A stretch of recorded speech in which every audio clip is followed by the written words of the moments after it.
Hello everyone, this is Punjab Courts Act 1918. We are going to start this. Those who are preparing for Haryana Judiciary, this is one of the important subject. Well, ये बहुत सारे number का तो नहीं होता, लेकिन this is an important subject क्योंकि ये वहाँ के locals में पूछा जाता है. इसके questions बहुत कम आते हैं, पर क्योंकि पूछा गया है, local में है, syllabus में है, mains के भी, तो we have to prepare this. So I'll try to explain it. Okay, let's start this. This act received the assent of Lieutenant Governor of Punjab on 30th of May 1918. 30th of May 1918 को lieutenant governor of Punjab की इन्हें accent receive हुई थी. Governor general की accent कब मिली थी? 12 जून 1918 को. तो ये प्रीलिम्स के लिए बहुत इम्पोर्टेंट है, इन्हें ज़रूर याद करें. डेट्स याद करनी बहुत ज़रूरी होती हैं. और लास्ट पॉइंट है, this was published first published in Punjab gazette of 12th जुलाई 1918. 12 जुलाई 1918 को पंजाब गेजेट में ये पब्लिश हो गया था. ओके, चैप्टर 1 के अंदर शो टाइटल एक्सटेंड दे रखे हैं, रिपील दे रखा है. इसमें टोटल 5 चैप्टर्स हैं, टोटल सेक्शंस हैं 51, जिसमें से 2 चैप्टर्स रिपील भी हो चुके हैं. ठीक है, एक शेड्यूल है. ठीक है, और schedule contains those act which has been repealed after enforcement of this act. Okay, चलो let's start with section 1 again. Short title extend में कहा है, this act may be called Punjab court act 1918. This is very simple. Okay, and its extends to Haryana and Punjab. Okay, let me tell you one thing कि अभी आप जो, अगर आपके पास ये बेयरक नहीं है और इसको अगर आप डाउनलोड करेंगे PDF में, तो उसमें गूगल पे इसका पुराना PDF दे रखा है, जिसमें कि लिखा हुआ है कि यूनियन टेरिटरी ऑफ दिल्ली में ही अप्लाई होता है, बट वो गलत दिया गया है. ठीक है, तो ये पूरे हरियाणा और पंजाब में अप्लाई होता है. एक्सटेंड पूरे हरियाणा और पंजाब तक होता है, ना कि दिल्ली तक. वो रिपील हो चुका है पहले. सही है, तो प्लीज़ वो PDF चेक करके डाउनलोड करें. बाकी हो सके तो बुक ले लें. सिंगल्स की बुक अच्छी दे रखी है. यूनिवर्सल की आई थिंक नहीं है इस पर बुक, लेकिन सिंगल्स की बुक है पंजाब कोर्ट एक्ट 1918 की. ओके, ठीक है. सेक्शन 2 में जनरली डेफिनेशन दे रखी होती है, बट इसमें डेफिनेशन नहीं दी गई है. सेक्शन 2 में रिपील का मतलब बताया गया है. रिपील क्या होता है, इस एक्ट के अकॉर्डिंग रिपील क्या होता है. ठीक है, तो द इनेक्ट जो मैंने अंडरलाइन किया, केवल उसे पढ़े तो शायद आराम से समझ आ जाएगा. The enactment mentioned in column 4th column of the schedule. जो इनेक्टमेंट शेड्यूल के 4th कॉलम में मेंशन करी गई है, वो सब रिपील है.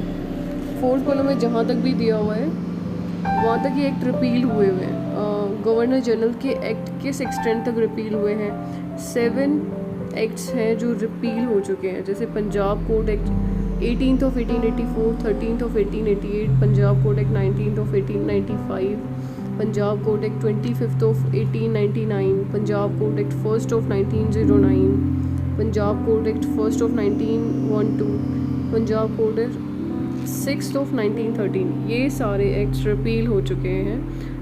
बस यही इस डेफिनेशन के अंदर बताया गया है. ठीक है, ये 4th कॉलम में दे रखे हैं, शेड्यूल खोल के देख सकते हो. Now next is definition close. Definition बहुत इंपॉर्टेंट होती है, हर सब्जेक्ट में इंपॉर्टेंट होती है. इसमें केवल 4 डेफिनेशंस दे रखी हैं, तो हम चारों पढ़ेंगे. ओके, फर्स्ट है स्मॉल कोज. स्मॉल कोज क्या होता है? A suit of the nature cognizance by the court of small cause under the provisional small cause court act 1887.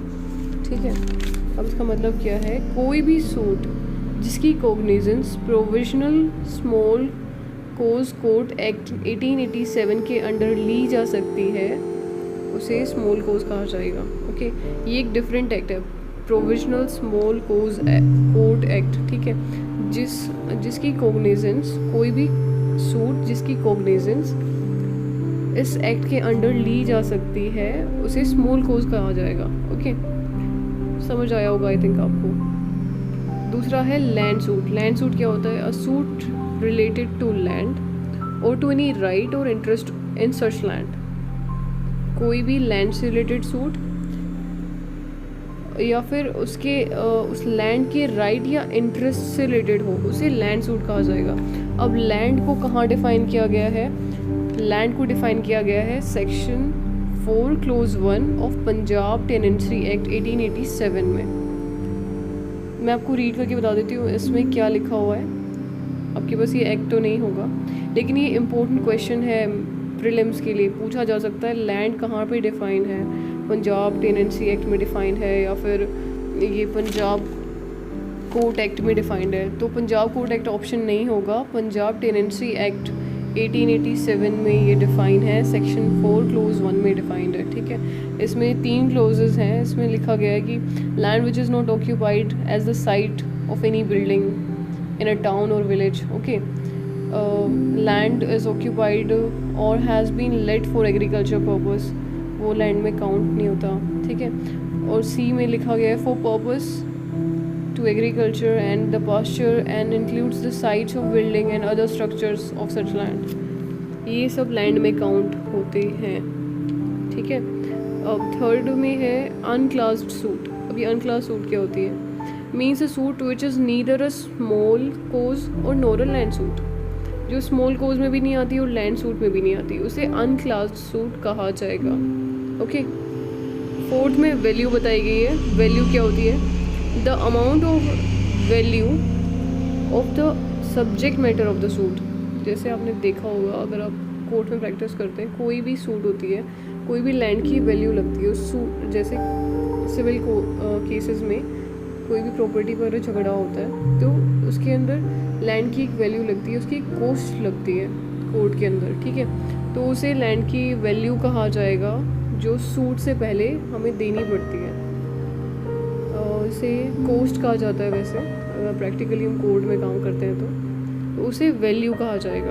Okay, chapter 2 जो है सेक्शन 4 से लेकर 17 तक दिया हुआ है, ये रिपील हो चुका है। ठीक है, और चैप्टर 3 हम नेक्स्ट वीडियो में कवर करेंगे। Okay, that's it for today, bye bye.